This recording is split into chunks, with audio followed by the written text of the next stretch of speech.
Nagsimula ang movie kung saan ay bumagsak mula sa labas ng mundo si Bong Sok at ito pala ang palagi niyang napapanaginipan, pagkatapos ay nagising siya ng nakatali sa kanyang kama upang hindi siya lumutang, at pagkatapos ay tinawag siya ng kanyang ina upang mag-umagahan, samantala ay mahuhuli na si Bong Sok sa pagpasok ngunit patuloy pa ding naglalagay ng pabigat ang kanyang ina sa loob ng kanyang bag, dahil nag-aalala ito na baka bigla siyang lumipad sa ere kung walang magpapabigat sa kanya. Habang umaandar ang bus ay napatingin si Bong Sok kay Hee-soo nang makita niya itong nagtatakbo sa daan, pagkatapos ay nagkita sila sa pagsakay nila sa isang bus. Taupo ni Hee-soo ay nag-usap silang dalawa ngunit hindi maiwasang mapatitig ni Bong Sok sa kagandahan ni Hee-soo na tila umaangat na siya, kaya't binanggit niya ang kanyang chant at sinabing 3.146593 upang hindi siya lumipad pa itaas. At ito pala ang palagi niyang ibinubulong kapag umaangat na ang kanyang mga paa.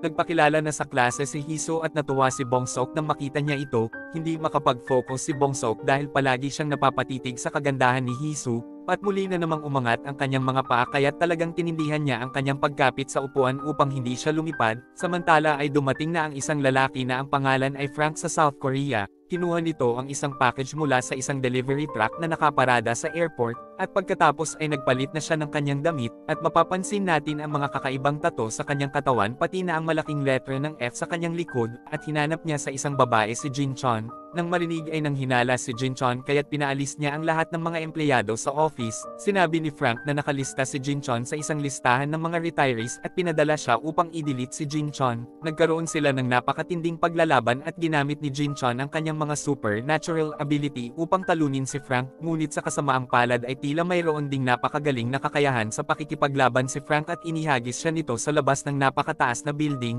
Nagsimula ang episode 2 sa isang nakaraan kung saan ay lumipat sila Miyun at Bong Sok sa isang nayon habang umuulan ng snow, at kahit na kayang maglakad ni Bong Sok ay ipinasan pa din siya ni Miyun, at makikitang pinigilan niya ang pag-angat ni Bong Sok sa upuan at pagkatapos ay tinuruan na niyang maglakad si Bong Sok nang hindi lumilipad.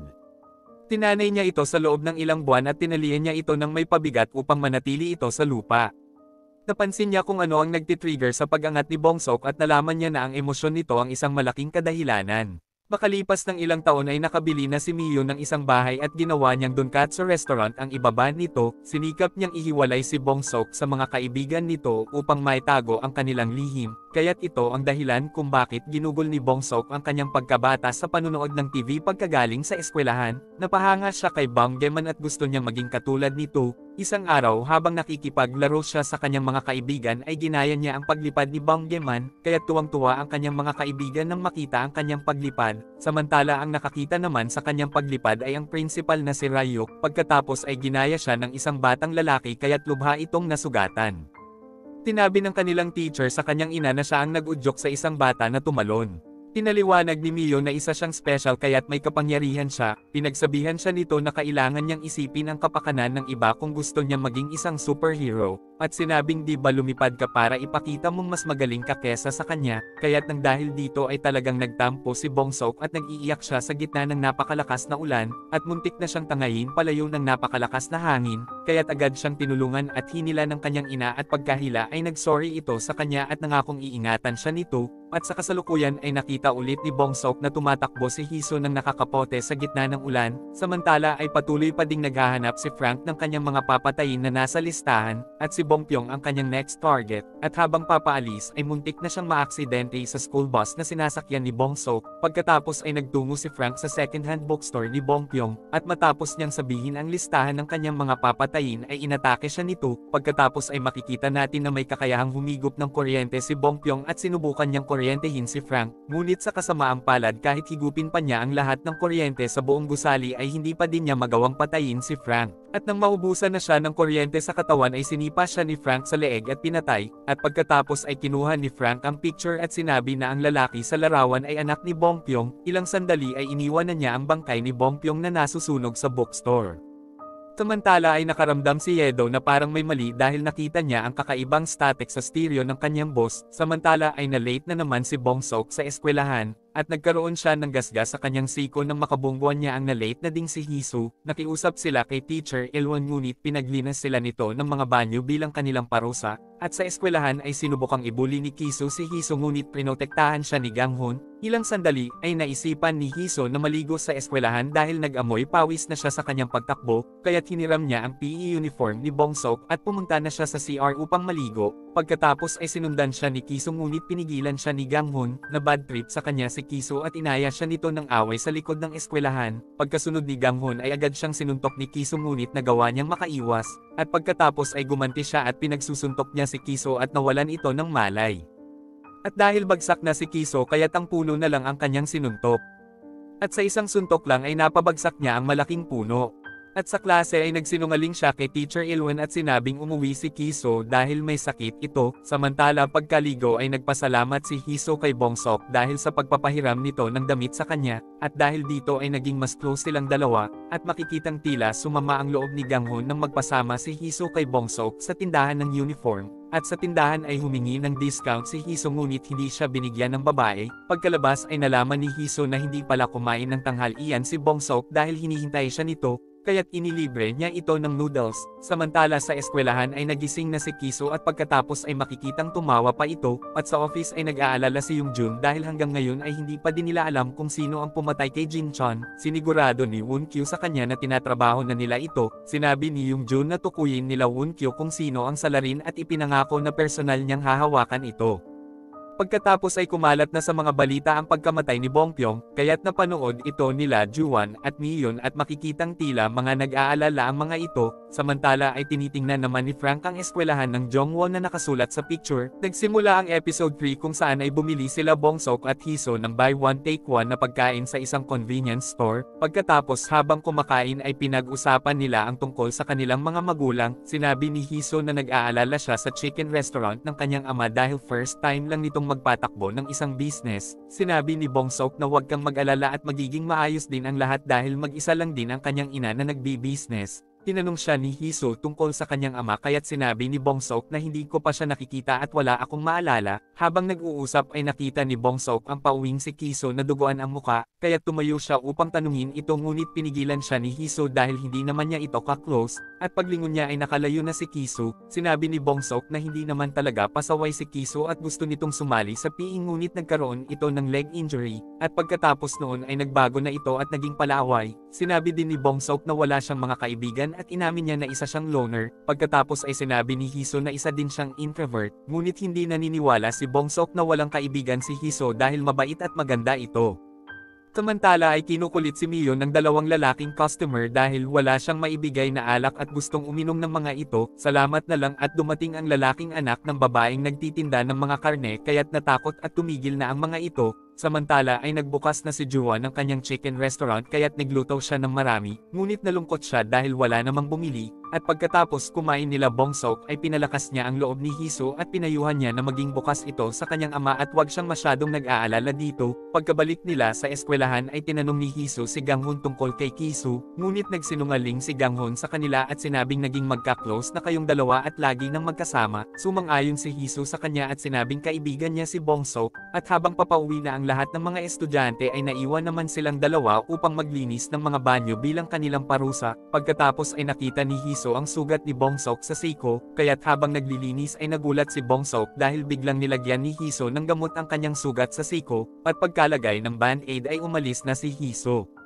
Dahil sa sobra siyang na-excite sa pangyayari kaya't unti-unti siyang umangat at lumutang habang nakatayo at hawak ang mop. Nagsimula ang episode 4 ng lumutang sa ere si Bongsok, pagkatapos ay hinila ni Hiso ang isang kahon at tinalon niya si Bongsok at agad niyang ibinigay ang bag nito. Ilang ulit niyang inakap si Bongsok upang mapigilan niya ang pag-angat ng kaklase. At pagkalabas ay nakita sila ni Jisung at pagkatapos ay inihatid ni Hiso si Bongsok sa bahay nito. Nagulat si Miyu nang makita niyang dumating si Bongsok na may kasamang isang kaibigang babae. Ilang sandali ay inaya niyang kumain ng hapunan si Hiso at ipinaghanda niya ng maraming pagkain ang dalawa. Samantala ay nagpunta ang pumapatay na si Frank sa isang salon upang magpagupit. Sinabi ng babaeng may-ari na sarado na sila ngunit nagpumilit si Frank na gupitan siya nito, at habang binabanlawan ang kanyang buhok ay tinanong niya kung ilan ang anak ng babae. Nang hinala ang babae kaya't agad nitong kinuha ang kanyang mga gunting, at bigla niyang isinaksak ang mga ito sa ulo ni Frank, ngunit hinugot lang ni Frank ang mga gunting at agad siyang gumaling, at pagkatapos ay nagkaroon sila ng matinding paglalaban. Ginawa ng babae ang lahat upang iligtas ang kanyang buhay at kahit pagbabarilin niya si Frank ay agad itong gumagaling, at sa huli ay napatay ni Frank ang babae ngunit tinawag siyang isang second string nito. Tinamaan si Frank sa sinabi ng babae dahil pangalawang beses na siyang tinatawag ng ganito, samantala ay tinawagan ni Joo-won si Hee-soo at sinabi ni Hee-soo na gagabihin siya sa pag-uwi dahil kumakain pa siya sa bahay ng kanyang kaibigan, at pagkatapos ay nagmadali na si Joo-won na ihanda ang mga order upang mai-deliver niya ito, at nagkataon na nasa parehong gusali ang customer kung saan pinatay ni Frank ang may-ari ng salon. Samantala ay sinabi ni Mion kay Bong-seok na samahan niya si Hee-soo sa itaas upang mapalitan ang basang damit nito. Nag-sorry si Hee-soo kay Bong-seok dahil gusto niyang malaman ang sekreto nito, ngunit naiintindihan naman siya at pinatawad siya ni Bong-seok. At pagkatapos ay sinabi ni Hee-soo na maswerte siya dahil may kakayahan siyang lumipad, pagkatapos ay inamin na ni Bong-seok na kaya siya may dalang bag dahil ito ang ginagawa niyang pabigat, at ipinakita din niya na puno ng mga sapin ang kanyang buong kwarto bilang kanyang proteksyon sa kanyang pagtulog. Inamin din niya na hindi niya kayang pigilan ang kanyang kapangyarihan ngunit nababalance ito ng kanyang bigat at mga emosyon, at ang dalawang ito ang talagang nakakaapekto sa kanya. Sinabi din niya na nagkakaroon siya ng problema simula nang makilala niya si Hee-soo.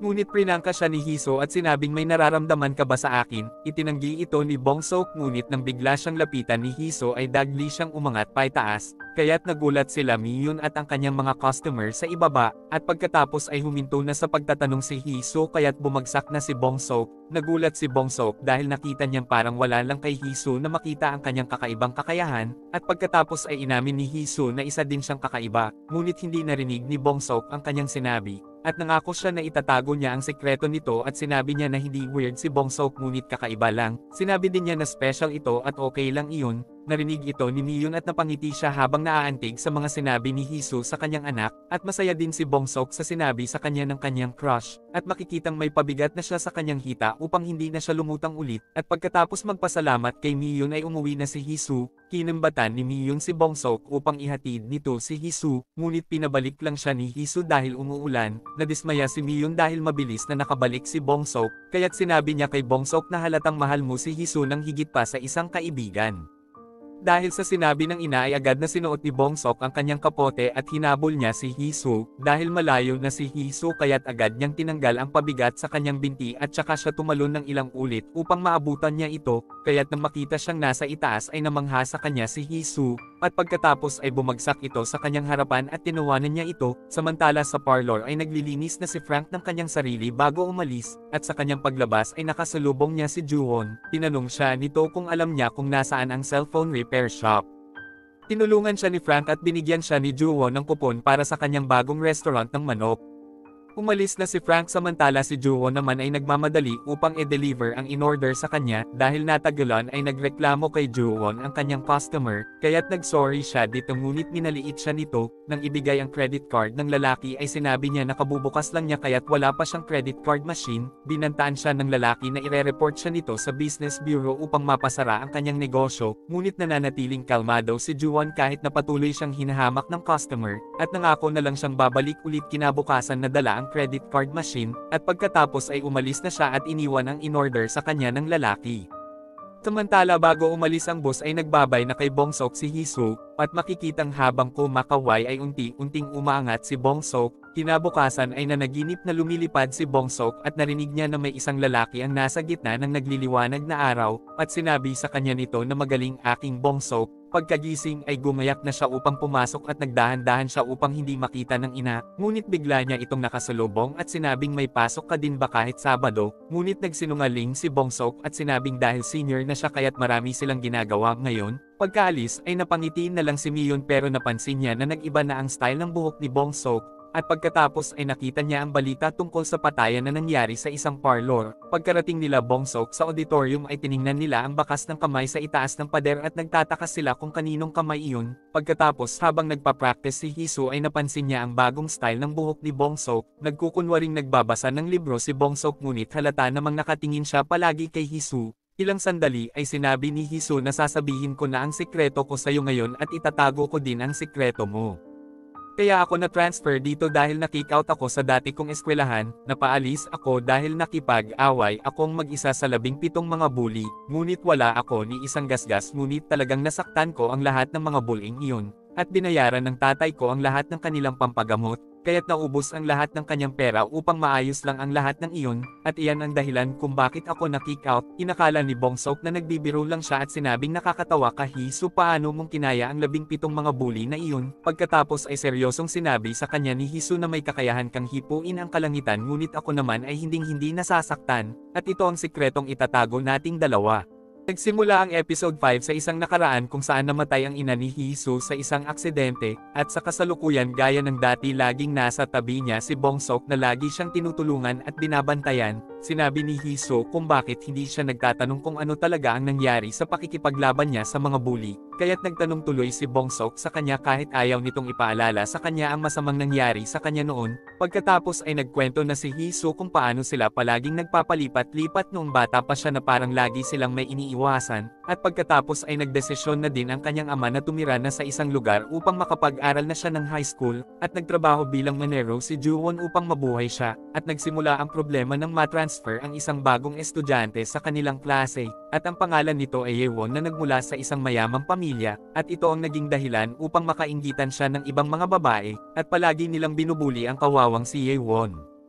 Takot ang lahat sa kanilang klase na magsumbong tungkol sa mga ginagawa nitong mga pambubuli, kaya't nagdesisyon si Hee-soo na magsumbong sa teacher ngunit wala namang nangyari. Pinagalitan lang ang mga bully ngunit mas dinoble pa ng mga ito ang kanilang ginawa. Walang lakas ng loob si Yewon na magsalita laban sa mga bully kaya't na-warningan lang ang mga ito, at pakiramdam ni Hee-soo na gusto lang ipakita ng mga teacher na nahawakan na nila ang problemang iyon. At pagkatapos ay hinanap ng mga ito kung sino ang nagsumbong sa kanila, dahil galit na ang leader ng mga bully kaya't binawal siya ng kanilang presidente, at pagkatapos ay binugbog nila ito. Kinabukasan ay binuhusan nila ng isang timbang tubig si Yewon sa ulo at sinuntok, at nanatiling nakatahimik si Hee-soo noon dahil iniisip niya ang kanyang ama, at dahil hindi na makatiis ay hinamon na niya ito sa labas, at nagkaroon siya ng napakatinding pakikipaglaban at pinagtulong-tulungan siya ng mga ito sa gitna ng putikan, at makikitang bigla siyang hiniwa ng cutter sa bisig ng babaeng leader, at pinukpok din siya ng isang malaking bato sa ulo ng isang kasamahan ng mga ito, ngunit patuloy siyang lumalaban na parang hindi siya nasusugatan at nasasaktan.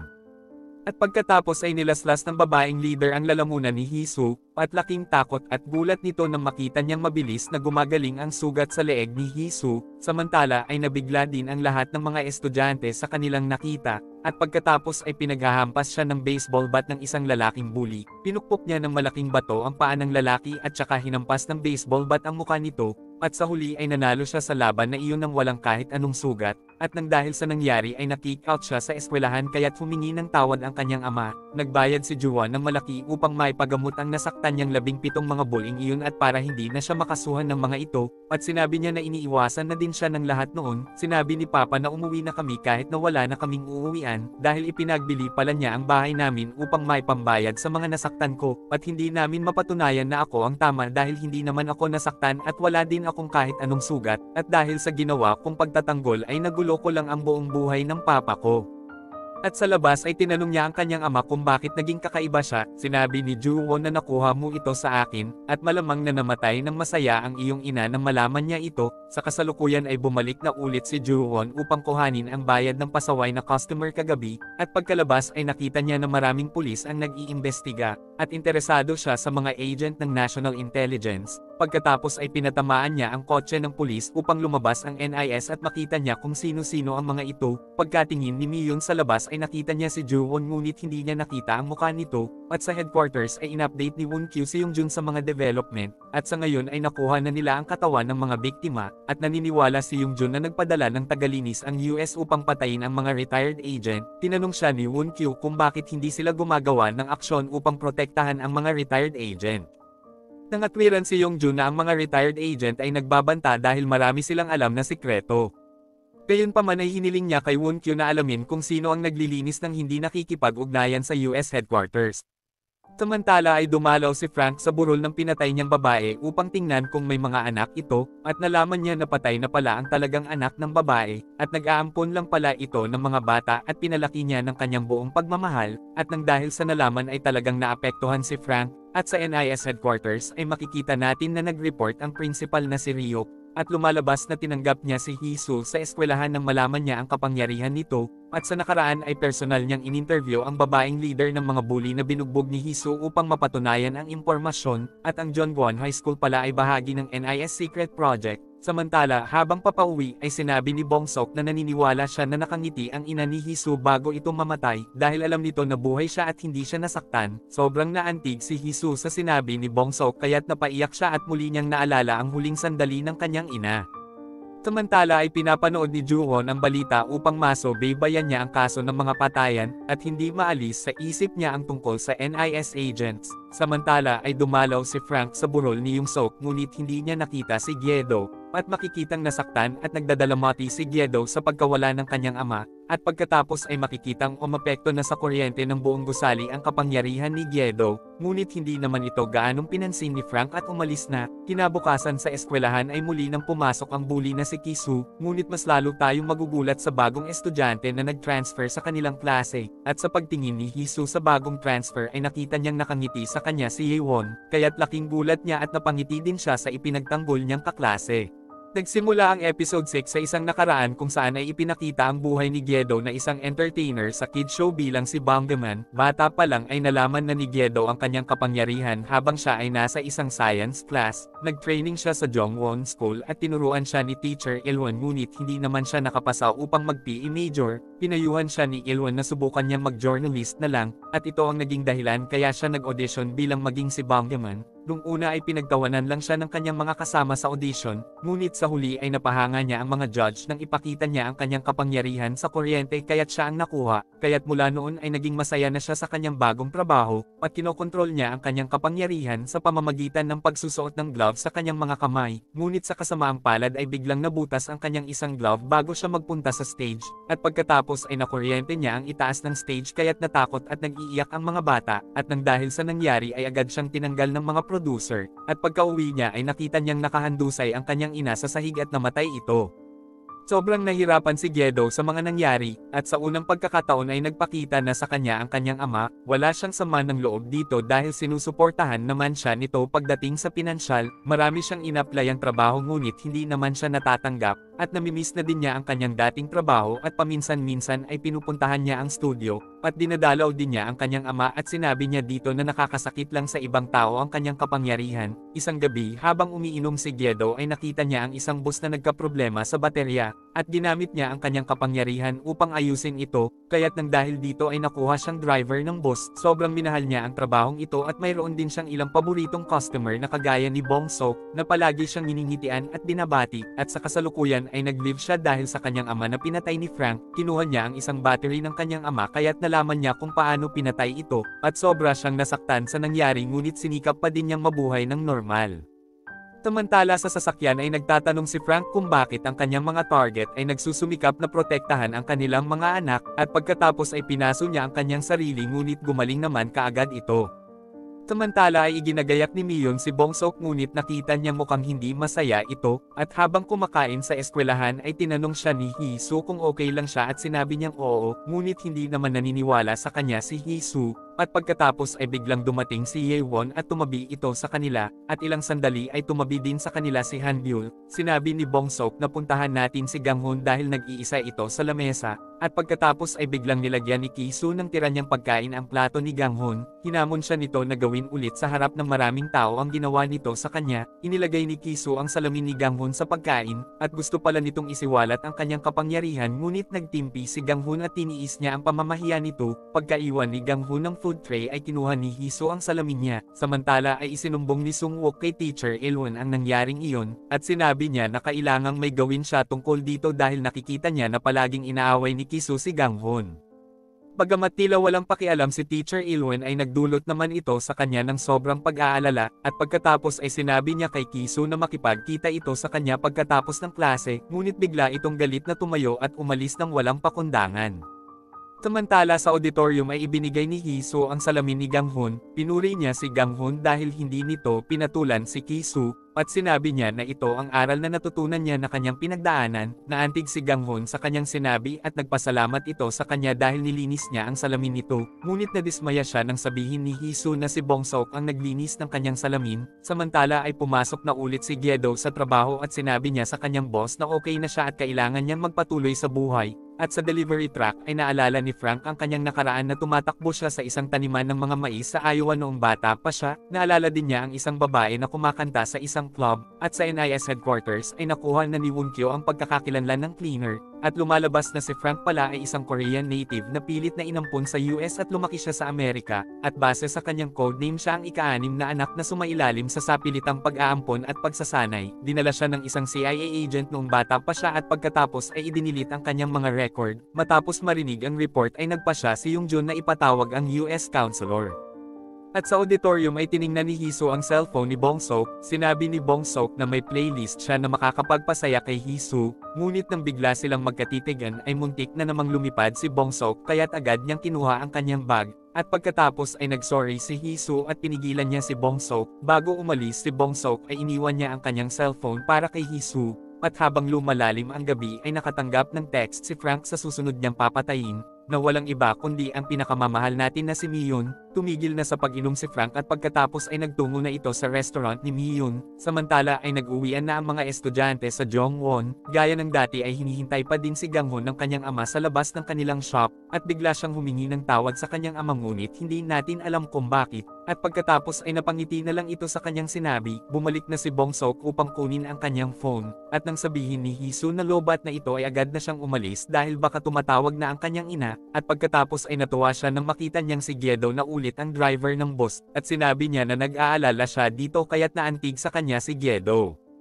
Nakauwi na din si Heesoo at nagulat siya nang bigyan siya ng second-hand na cellphone ng kanyang ama. Ibinayad ni Joo-won ang tinda niyang manok sa customer niyang pasaway kanina upang mabili ito, at pagkatapos ay sinabi niya kay Heesoo na lagi nitong dadalin ang cellphone hanggat maaari, dahil tila nag-aalala siya tungkol sa cleaner na pumapatay at gusto niyang protektahan ang anak. Hindi niya sinasabi ito kay Heesoo upang hindi ito mag-alala. Samantala ay dumating na sa opisina ni Yoongjun ang US counselor na si Mark. Sinabi niya na kabastusan na magsagawa ng misyon ng isang bansa nang hindi nagpapaalam sa mga awtoridad nito. Sinabi din niya na alam niya na isang CIA agent si Mark na nagkukunwaring isang counselor, at makikitang naging seryoso ang mukha ni Mark sa sinabi ni Yoongjun. Nagbanta si Yoongjun na gagawin niya itong diplomatic issue kung hindi pa aalisin ni Mark ang kanyang pinakawalan. Ipinag-utos niya na gagawa sila ng isang kasunduan ni Mark at kailangan na nitong itigil ang operasyon, ngunit sinabi ni Mark na sususpindihin lang niya ang operasyon, kaya't hiniling ni Yoongjun na i-connect siya sa China's Ministry of State Security.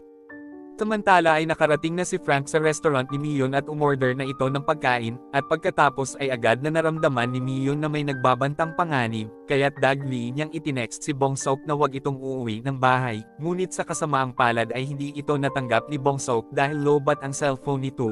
Pagkatapos ay tinanong siya ni Frank kung ano ang ibig sabihin ng second string. Ipinaliwanag ni Mihyun na ito ay isang bagay na hindi maganda, at pagkatapos ay dumating na si Bong-seok, at itinuring siya ni Mihyun na isang pangkaraniwang customer at tinawag siya nitong sir. At pagkatapos ay tumingin si Frank kay Bong-seok. Nagsimula ang episode 7 nang dumating na si Bong-seok at tinawag siyang sir ng kanyang ina, at pagkatapos ay ikinuha na siya ni Mihyun ng kanyang pagkain sa kusina. Kinausap siya ni Frank at nadulas siya dahil nasabi niya na nakatira siya sa restaurant na iyon, kaya't nang maramdaman ito ni Mihyun ay dahan-dahan niyang kinuha ang kanyang baril sa ilalim, at pagkadala ng pagkain kay Bong-seok ay nagkatinginan sila ni Frank, at sobrang nakakakaba ang eksenang ito habang nagtitinginan silang tatlo nila Bong-seok. Pagkatapos ay hinawakan na ni Mihyun ang kanyang baril at inabangan ang pag-atake ni Frank, ngunit sa kabutihang palad ay na-corner ni Yoongjun si Mark at pinilit niya itong itigil na ang misyon. Salamat na lang dahil saktong na-i-text na ni Mark si Frank kaya't nagbayad na ito at umalis. Pagkaalis ay agad na inilak na ni Mihyun ang pinto, pagkatapos ay pinagalitan niya si Bong-seok dahil hindi nito nabasa ang kanyang text. Nagpaliwanag si Bong-seok ngunit sinabi sa kanya nito na hindi siya marunong makinig at pagkatapos ay umiyak na ito at umalis, kaya't nawala na ng ganang kumain si Bong-seok at tinanong niya ang ina kung sino ang lalaking iyon ngunit hindi siya sinagot nito.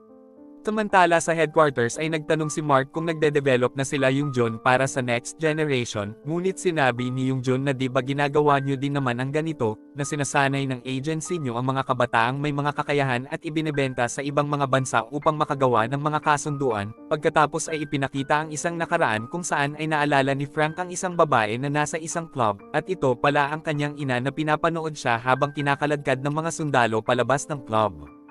At dinala siya sa Amerika kung saan ay sinanay siya upang maging isang assassin, at kailangan niyang makipagpatayan sa mga kapwa niya mga bata upang mabuhay, at malinaw niyang naalala ang kanyang pagtakbo sa gitna ng maisan habang pinagbababaril siya ng mga sundalo. At sa kasalukuyan ay itinext siya ni Mark para sa kanyang susunod na target at ito ay si Ju-won, ngunit muntik na niyang makabanggaan ang bus na minamaneho ni Gyedo. At nang matindaan ni Gyedo si Frank ay pasigaw niyang pinababa ang kanyang mga pasahero at hinabol niya ito, at nang abutan niya si Frank ay sinuro niya ang truck nito sa likuran, at sa huli ay binunggo ni Frank ang isang kotse kaya't humarang ito sa truck ni Gyedo, ngunit nakita niya kung saan nagpunta si Frank kaya't sinundan niya ito, at pagkatapos ay bigla siyang binangga ni Frank, kinuha ni Gyedo ang battery na kinuha niya sa kanyang ama at pagkatapos ay lumabas siya sa truck at pinagsusuntok niya si Frank, at habang galit na umiiyak ay tinanong niya ito at sinabing bakit mo pinatay ang ama ko. Pagkatapos ay sinugod niya si Frank ngunit inihagis siya nito sa truck kaya't napatay siya nito. At pagkatapos ay nagpunta na si Frank sa restaurant ni Ju-won, ngunit wala si Ju-won doon dahil nag-deliver ito ng order, nakita niya ang resibo na nakaipit kaya't sinundan niya ito, at nang makita niya si Ju-won sa daan ay sinuro niya ang delivery bike nito at sinagasaan ng ilang ulit, ngunit nagawa palang makakapit ni Ju-won sa ilalim ng truck, at nang matandaan niya si Frank ay sinuntok niya ito at binali ang braso, at pagkatapos ay tinapakan niya ng malakas ang ulo nito, at habang tinitingnan ni Ju-won ang mga next target ni Frank ay biglang bumangon si Frank, at pagkatapos ay nagkaroon sila ng napakatinding paglalaban at makikitang hindi umubra si Frank kay Ju-won dahil kahit baliin niya ang leeg nito ay may kakayahan din itong gumaling, at matapos siyang ihampas ni Ju-won ay bumagsak ang truck, pagkatapos ay tinanong siya ni Ju-won kung sino ang nagpadala sa kanya, ngunit sinabi ni Frank na may anak ka ba na nasa Jongwon High School, at sa huli ay sinindihan ni Ju-won ang mga files kasama si Frank at ang delivery truck nito. Nakauwi na si Ju-won ng duguan sa kanilang bahay at makikitang nag-aalala siya kay Hee-soo, samantala ay iginagayak ni Miyeon si Bong-seok sa pagpasok, ibinili niya dito na laging mag-charge ng cellphone at agad na sumagot kapag tinatawagan niya ito, sinabi din niya na umuwi na kaagad ng bahay pagkatapos ng klase, hindi na kumibo si Bong-seok at umalis na ito, at sa eskwelahan ay ipinagtanggol ni Hee-soo si Bong-seok kay Gang-hun dahil ayaw ibigay ni Bong-seok ang kanyang cellphone, kaya't hinayaan na lang sila ni Gang-hun, at patuloy pa ding nagtitimpi si Gang-hun sa pambubuli ni Ki-soo, at pagkatapos ay umuwi na kaagad ng bahay si Bong-seok at nakita niyang iba na ulit ang driver ng bus. Sa paglipas ng mga araw ay umiwas muna si Bong-seok kay Hee-soo at makikitang mukha siyang palaging malungkot. Hindi na rin siya sumasama sa pagsasanay ni Hee-soo sa auditorium, at halos hindi na niya ito nakakausap dahil palagi siyang pinapauwi ni Miyeon pagkatapos ng klase, samantala ay palaging alerto ang kanilang mga magulang, lalo na sina Miyeon, Ju-won at Jaeman at pati na din si Yoongjun, at bago mag-finals ay tinext ni Hee-soo si Bong-seok upang makapag-good luck siya dito. Ngunit dahil excited ay naklik ni Bong-seok ang heart emoji, at nang makita niya si Hee-soo sa labas ay nilundag niya ito, sinabi ni Hee-soo na kaya siya nagpunta ay upang makapag-good luck siya kay Bong-seok, at inakala niya na kaya umiiwas si Bong-seok para sa darating na SAT exam, ngunit sinabi ni Bong-seok na hindi, at ito ay dahil palagi siyang pinapauwi ng maaga ng kanyang ina. Pagkalagay ng malaking bato sa hita ni Bong-seok ay umamin si Hee-soo na talagang namimiss na niya ito, at habang umaamin si Bong-seok na namimiss na din niya ito ay biglang na-excite si Hee-soo sa pag-ulan ng mga snow, kinabukasan ay umupo na ang mga estudyante para sa kanilang SAT exam, samantala ay nag-aalala naman si Sun-wook tungkol sa mga file kung secure ba ito, ngunit sinabi sa kanya ni Teacher Il-won na huwag ka nang makialam, at kinagabihan ay may pumasok na isang lalaki sa gym, at pagkatapos ay kahina-hinala na tiningnan nito ang basketball post. Nang sumunod na araw ay nagpuntahan na sa gym ang mga senior student para sa kanilang fitness test, at habang naglalaro sila ay lumuwag ang tornilyo ng basketball post at nahulog ito papunta kay Hee-soo. Sinubukang liparin siya ni Bong-seok ngunit mayroon itong pabigat, kaya't ginamit ni Gang-hun ang kanyang supersonic speed upang mailigtas niya si Hee-soo. At saktong nakuhanan naman ito ng kamera ni Han-byul, samantala ay sinabi ni Ki-soo na ngayon ay alam ko na, at agad namang tinakpan ni Bong-seok ang pabigat niya sa kanyang paa, pagkatapos ay ipinost ni Han-byul ang video online kaya't agad na nag-viral ito, at naging problema naman ito ng NIS at sinubukan nilang i-delete ito sa internet upang hindi sila ma-expose, samantala ay nalaman din ito nila Miyeon at Ju-won kaya't nag-alala sila sa kanilang mga anak dahil mabubunyag na ang mga ito. Samantala ay nakaramdam ng pagkabigo si Bong-seok dahil hindi niya nailigtas si Hee-soo sa gym kanina, at pagkatapos ay nag-practice siya ng nag-practice na lumipad ng gabing iyon, na halos tumama na siya kung saan-saan at pagkatapos ay bumagsak siya sa harapan ni Miyeon, at galit na sinabi nito na bakit hindi mo na isinusuot ang iyong mga pabigat, at umiiyak na sumigaw na sinabi ni Bong-seok na ayoko na sawang-sawa na ako. Alam mo ba mama kung bakit wala akong paninindigan, matigas ang ulo, malungkot at walang tiwala sa sarili? Ang lahat ng ito ay dahil sa'yo, mama. Ayaw ko na sa sarili ko dahil lagi mo akong itinatali at ibinababa. Kailangan ko ding lumipad na sana ay nailigtas ko si Hisu. Ngayon alam mo na mama kung bakit ako nagsasanay at hindi ko na sinusuot ang mga pabigat mo. Dahil ang totoo ay magagawa kong lumipad ng mabilis at napakataas kung susubukan ko. Ngunit pasigaw na sinabi ni Mio na bakit gusto mo bang maging katulad ka ng iyong ama, at pagkatapos ay sinabi ni Bong Sok sa sarili na ni minsan ay hindi nagsalita ang aking ina tungkol sa kanyang ama, at hindi ko rin sinasabi sa kanya ang lagi kong napapanaginipan, ang panaginip na kung saan ay sinasabi sa kanya ng kanyang ama, na huwag kang matakot aking Bong Sok dahil magaling ka at proud ako sa'yo. At pagkatapos ay ipinakita ang isang sundalo na naglalakad patungo sa tila headquarters ng security ng North Korea, at sumalo daw ito sa kanyang superior na nanonood ng nag-viral na video ng Jongwon High School, at pagkatapos ay ipinag-utos sa kanya nito na pumunta siya sa South Korea.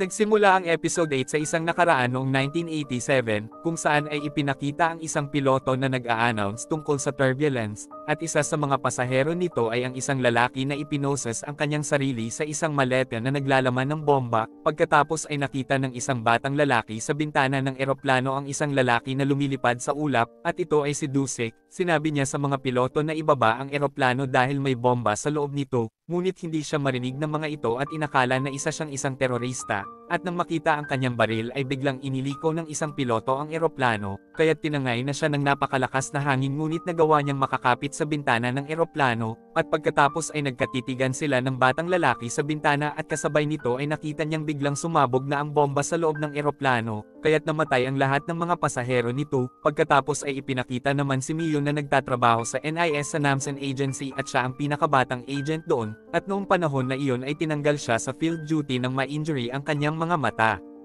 At pagkatapos ay pinalakas ang lahat ng kanyang senses at mayroon din siyang super reflexes bilang kanyang mga kapangyarihan. At kahit nagka-injury siya sa mga mata ay binigyan siya ng trabaho sa desk sa Information Management Division, ni-recruit siya ni Yoongjun upang magtrabaho siya sa ilalim nito, binigyan siya ng gawain ni Yoongjun upang alamin ang pananaw ni Dusek bago mabigyan ito ng isang parating na misyon, at hiniling niya kay Mio na makipag-close kay Dusek at alamin kung talagang handa na ba ito sa isang secret mission. Pagkatapos ay nagtanong si Mio kung bakit siya ang napili nito, kaya't sinabi ni Yoongjun na kailangan talaga niya ang isang information analyst, ngunit hindi kumbinsido si Mio sa dahilan nito kaya't sinabi ni Yoongjun na siya ang pinakamaganda doon at isang sandata din ang kagandahan, at pinangakuan siya nito na ibabalik siya ulit sa field bilang Black Ops agent. Sinabi din ni Yoongjun na pagbutihan niya dahil kung hindi niya magagawa ang misyong ito ay siya ang responsable dito, at nang makita niya ang files ni Dusek ay sinabi niyang ang gwapo nito. Nang sumunod na linggo ay ginawa ni Mio ang lahat upang magkunwaring hindi niya sinasadyang magpapansin kay Dusek, at pinlano ni Yoongjun ang lahat ng ito upang malaman ni Mio kung anong oras pumapasok si Dusek sa office. Ilang araw ang lumipas ay nagbunga na ang mga pagsusumikap at pagpapapansin ni Mio kay Dusek, gayunpaman ay nagpakipot pa din siya at nagkunwaring hindi niya napapansin ito. Malaki din ang naging papel ni Yoongjun upang magpabalik-balik si Dusek sa opisina upang mag-report ito sa kanya, at binigyan din niya ng mga paperwork si Juwon kaya't mas lalo pang nagpabalik-balik si Dusek sa hallway upang magkita sila ni Mio. Pagkaraan ng ilang linggo ay natapos na din ang pang-aakit at pagpapakipot ni Mio kay Dusek. Pagkahulog niya ng coin sa vending machine ay lumapit na sa kanya si Dusek, at pagkatapos ay nag-hello na ito sa kanya at nagpakilala naman siya kay Dusek. Dahil walang coin si Dusek ay siya na ang naghulog ng coins para sa kape nito. At pagkatapos ay ipinakita ang isang eksena noong 1992 sa Longjing, Yanbian, China. Si Sango ang in charge para sa Seagull Operation upang patayin ang mga double informant, at ang plano ay ang imbitahin ang lahat ng mga informant sa hotel at painan ang mga ito, at bahagi din si Mio ng misyon bilang isang entertainer sa gabing iyon, at makikitang kumakanta siya sa stage habang nilalagyan ang mga tasa ng mga informant ng Chiang Mai lason, at walang kaalam-alam ang mga ito na ilang sandali ay sila na ang dadalawin ng kanilang pamilya sa undas, at nang magsimula ng magbagsakan at mamatay isa-isa ang mga impormante ay nakilala na ni Sango ang mga traidor at pinagbabaril niya ang mga ito, at pagkatapos ay inilak na ang pinto at ipinag-utos niya na patayin ang lahat ng mga impormante, at ang kahit sino mang maglakas ng loob na gumalaw ay tatamnan ng bala sa ulo, kaya't agad nang kinuha ni Mio ng kanyang baril, at pagkatapos ay naghagis na si Sango ng tear gas.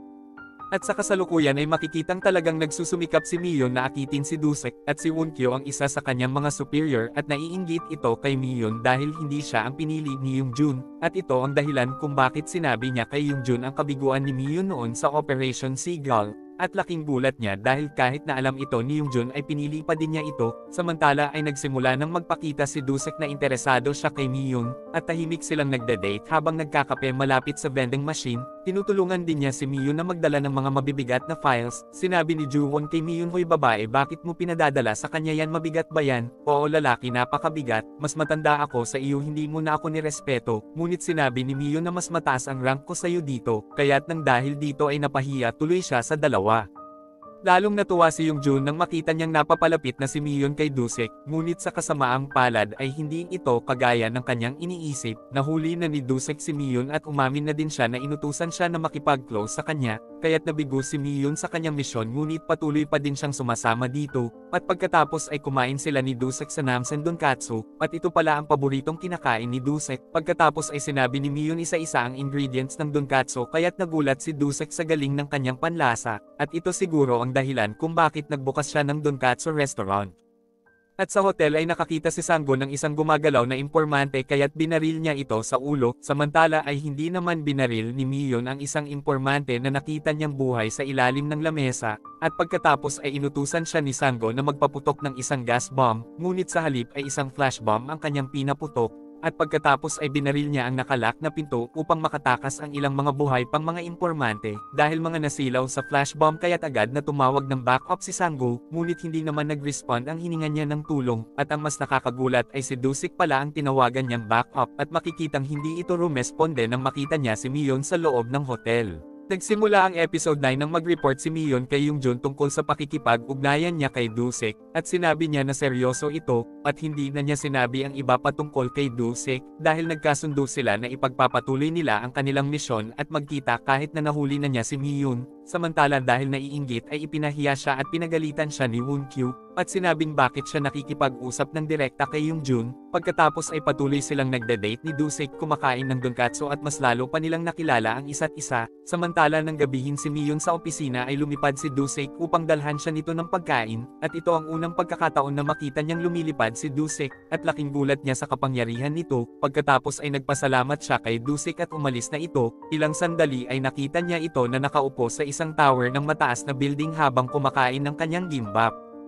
Ilang araw ang nakalipas ay nag-practice sila ni Ju-won na bumaril sa shooting range, at dito ay malalaman natin na may awa siya dahil nang tanungin siya ni Ju-won na bakit hindi niya pinupuruhan ang target. Sinabi niya na palagi siyang umaasa na mabuhay ang isang tao, at pagkatapos ay pumanik na siya sa 5th floor upang puntahan si Mion. Sinabi niya kay Mion na hindi ka ba nagulat o masaya na nakita mo ako? Hindi kasi alam ko namang pupunta ka dito dahil naririnig kong nagpapaputok kayo sa ibaba. Sinabi din niya na takot siya nang malaman niya na isang Black Ops agent si Dusek at kung anong klase ng tao ito, ngunit hindi naman siya gaya ng kanyang iniisip dahil lagi itong nagbibiro. Pagkatapos ay sinabi ni Dusek na sa totoo lang kahit ganito ang trabaho ko hindi naman ako seryosong tao, at ang mga pagbibirong iyon ay mula sa puso ko. Dahil sa super senses ni Mion ay pinakiramdaman niya ang puso ni Dusek upang maramdaman niya ang talagang nararamdaman nito sa kanya, at dahil dito ay ibinunyag na niya ang kanyang kapangyarihan kay Dusek, at nang maramdaman niya na napakabilis ng tibok ng puso nito ay tumayo na siya, ngunit hinalikan siya ni Dusek at makikitang katulad din siya ng anak nilang si Bongsok na biglang lumutang din ng dahil sa excitement. At sa opisina ay kinausap ni Yoongjun si Mion upang tanungin ang mga bagay-bagay tungkol kay Dusek, ngunit nagsinungaling siya na wala silang relasyon ni Dusek upang maprotektahan niya ito, at sinabi din niya na hindi pa niya nalalaman ang sekreto ni Dusek. Pagkatapos ay binati siya ni Yoongjun at sinabing tapos na ang kanyang misyon. Sinabi din nito na mahusay si Mion at natuwa siya sa ginawa nito. Nagtaka si Mion ngunit pinaalis na siya ni Yoongjun, at sa labas ay natuwa si Woonkyo dahil tapos na ang misyon niya. Pagkatapos ay sinabi ni Yoongjun kay Woonkyo ang tunay na intensyon ng misyon, dahil naniniwala siya na sadyang pinili ni Mion na iligtas ang mga impormante dati sa Seagull Operation, at nakita ni Dusek ang ginawa ni Mion kaya't iginalang nito ang kanyang pinili, at ito ang dahilan kung bakit hindi pinansin ni Dusek ang paghingi ng backup ni Sanggo. Nangatwiran si Yoongjun na makatao si Mion at Dusik kaya't gusto niyang mahulog ang mga ito sa isa't isa, at alam naman talaga niyang nahulog na nga ang mga ito kaya't kumbinsido siya na isang malaking tagumpay ang misyon na iyon. Nang marinig ng secretary na alam ni Yoongjun na nagsinungaling si Mion ay agad nitong itinawag kay Mion, pagkatapos ay nakita ni Mion ang mga camera at voice recorder sa building, kaya't napagtanto niya na alam ni Yoongjun ang mga pinag-uusapan at ginagawa nila ni Dusik, kaya't kinumprenta niya si Yoongjun ngunit pinaalala nito na isa pa din siyang agent. Ipinaliwanag nito na kailangang mahulog ni Dusik sa kanya upang may balikan itong isang tao, dahil nangangamba siya na ang isang asset na katulad ni Dusik ay maaaring mawala kung walang babalikan ito, at ang plano niya ay bigyan ito ng isang dahilan upang bumalik kahit na matapos ang isang masamang misyon. Isang araw ay ipinatawag ni Yoongjun si Dusik sa kanyang opisina at binigyan siya nito ng isang secret mission. Umalis si Dusik nang hindi nagpapaalam kay Mion. Mahigit 10 araw siyang nawala at patuloy siyang hinihintay ni Mion, pagkatapos ay nakatanggap ang ahensya ng impormasyon na namatay na ang leader ng North Korea na si Kim Il-sung. Ayon sa media ay namatay ito dahil sa cardiac infarction. Gayunpaman ay naniniwala si Yoongjun na pinatay ito, kaya't ipinatawag niya ang lahat ng mga department head at sinabi niya na kumikilos ng mag-isa si Dusik, at iminungkahi nila na ipatawag ito upang magpaliwanag. Nagtatalo din ang mga ito na maaaring magdulot si Dusik ng astronomical peril sa kanila dahil bahagi ito ng kanilang organisasyon, kaya't ipinag-utos ni Yoongjun na ipahanap si Dusik sa mga agent. Binabantayan din nilang mabuti si Mion at sa wakas ay nagtagumpay din sila sa kanilang mga pagsisikap, dahil habang umuulan ay nagpasya na si Dusik na magpakita kay Mion. Sobrang saya ni Mion nang makita niya sa labas si Dusik, at pagkatapos ay mainit silang naghalikan at nagyakapan, ngunit sa kasamaang palad ay mabilis silang napalibutan at nahuli si Dusik, at sa pagsasalaysay ni Mion ay inamin niya na alam niyang isinuko ni Dusik ang kanyang sarili dahil mahal siya nito. Nagsimula ang episode 10 kung saan ay makikita natin si Joo-won na nagtatrabaho bilang isang gangster. Ginagamit niya ang kanyang kapangyarihan upang tulungan ang kanyang boss na si Gwang-jin. Si Gwang-jin ang kumukontrol ng teritoryo ng gang sa Ulsan, at gusto nilang palitan ang naghaharing gang leader na si Jae-sung. Pagkatapos ay ipinakita na bigla siyang hinataw ng baseball bat sa ulo ng isang tauhan ni Jae-sung. Umagos ang maraming dugo sa ulo ni Joo-won ngunit hindi man lang niya ito ininda, at makikitang pinatumba niya ang lahat ng mga tauhan ni Jae-sung, at pagkatapos ay hinugot niya ang samurai na nakasaksak sa kanyang tiyan, at pagkatapos ay hiniwa niya ang kanyang puson pahaba ng hindi man lang nasasaktan, kaya't sinabi sa kanya ni Jae-sung na isa siyang halimaw, nang dahil sa takot ay pumirma ito upang ibigay ang karapatan ng pamumuno sa gang nila Joo-won. Pagkatapos ay ikinwento ni Joo-won na mula nang malaman niya ang kanyang kapangyarihan ay nagpasya siyang tahakin ang pinakamadaling daan at gamitin itong panlaban sa buhay bilang isang gang. Kaya ito ang dahilan kung bakit siya tinawag ng mga tao na The Monster. Mayroon din siyang katiwala at ito ay si Min-ki na tumutulong sa kanya. Itinuring niya si Min-ki na kanyang mabuting kaibigan at makikitang hinugot nito sa kanyang likuran ang isang kutsilyong nakasaksak. Ipinag-drive siya ni Min-ki upang dalhin siya sa kanyang bayan sa Pohang dahil gusto niyang kumain ng sunfish doon. Isang gabi sa club ay laking gulat niya nang makita niyang kausap ng kanyang boss si Jae-sung. Sumama at nakikipag-deal pala ito kay Jae-sung upang kumita pa ng mas maraming pera. At sa labas ay nakipagtalo si Joo-won sa kanyang boss at sinabi na kaya niya binugbog ang mga tauhan ni Jae-sung ay hindi nang dahil sa pera, at ito ay upang ipagtanggol siya at ang kanilang mga tauhan. Ngunit sinabi ni Gwang-ji na isang negosyo ang isang gangster at kailangan nilang kumita ng pera. Nang makita niya na mas lalong naging close na si Gwang-jin at si Jae-sung ay nagalit siya dito, ngunit nagalit din ito sa kanya at sinabing ginugulo mo ang aming business. Sinabi ni Joo-won na nakalimutan mo na ba na pinagsasaksak ako ng mga tauhan niya nang dahil sa pagtatanggol ko sa'yo, ngunit sinabi ng kanyang boss na di ba halimaw ka at wala ka namang sakit na nararamdaman. Isang gabi ay nag-inuman sila ni Min-ki at pagkatapos ay dumating ang kanyang boss na si Gwang-jin, at pagkainom ng ibinigay na alak ni Min-ki sa kanila ay bigla silang nakatulog ng kanyang boss. At pagkagising ay nakita na lang niya na nakagapos at nakaposas silang dalawa ng kanyang boss sa kotse. Nakita din niya ang leader ng gangster na si Jae-sung at ang mga tauhan nito, at pagkatapos ay itinulak ng mga ito ang kotse upang ihulog sa dagat, ngunit bago ihulog ay sinabi ni Jae-sung na ginamit lang siya ng kanyang boss bilang panangga upang mapalago ang business nito sa Ulsan. Ibig sabihin na upang makuha ni Gwang-jin ang club ay pinalabas nito na sila ang inatake nila Jae-sung ngunit hindi naman pala. At sinabi din ni Jae-sung na binigyan sila ng tip ng kaibigan niyang si Min-ki, at ito ay kung paano siya papatayin at ito din ang naglagay ng pampatulog sa kanilang alak na ininom, at ito ang dahilan kung bakit iginapos sila sa kotse upang lunurin sa dagat, dahil kahit saksakin at hambalusin ay hindi siya mamamatay. At pagkatapos ay itinulak na ng mga tauhan ni Jae-sung ang kotse sa dagat at makikitang unti-unti nang lumulubog ang kotse sa tubig at sa ilalim ay binali ni Joo-won ang kanyang isang hinlalaki upang makawala sa kanyang pagkakaposas. Kaya't ito ang dahilan kaya't nagawa niyang makaahon sa tubig, at pagkatapos ay pinatay niya si Jae-sung at ang mga tauhan nito, pinatawad niya si Min-ki ngunit hiniwa niya ang bibig nito sa pamamagitan ng posas sa kanyang kamay bilang tanda ng pagtatridor nito sa kanya, at sa huli ay nagpasalamat si Yoongjun kay Min-ki dahil ikinwento niya ang kakaibang kapangyarihan ng halimaw na si Joo-won, at sinabi nito kay Min-ki na kapag nadala niya si Joo-won sa kanya ay hindi niya isasama sa war on crime ang lugar na iyon, dahil gusto niyang makita at mapakinabangan ang pagkahalimaw ni Joo-won.